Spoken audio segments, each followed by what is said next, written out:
So hello guys, good morning no. Yan, kung makikita nyo sa aking screen. So alam naman natin yung napapabalita sa Taal no. Pero hindi natin sigurado kung Taal to o pag lang to ng Cavite. Anong oras na po? Tsaka medyo umaambon-ambon nakapayong po ako. Ayan. So masakit sa mata eh. So kaya pala mga nakaraan ay sobrang init at masakit sa mata. So kinukuyos ko yung mata ko, yun na pala yun. Yung sinasabi nila smog. Oh, no? Okay.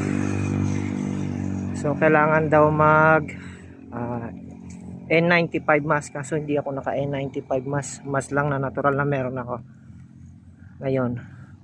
So sabi naman daw iba yung pag-iingat at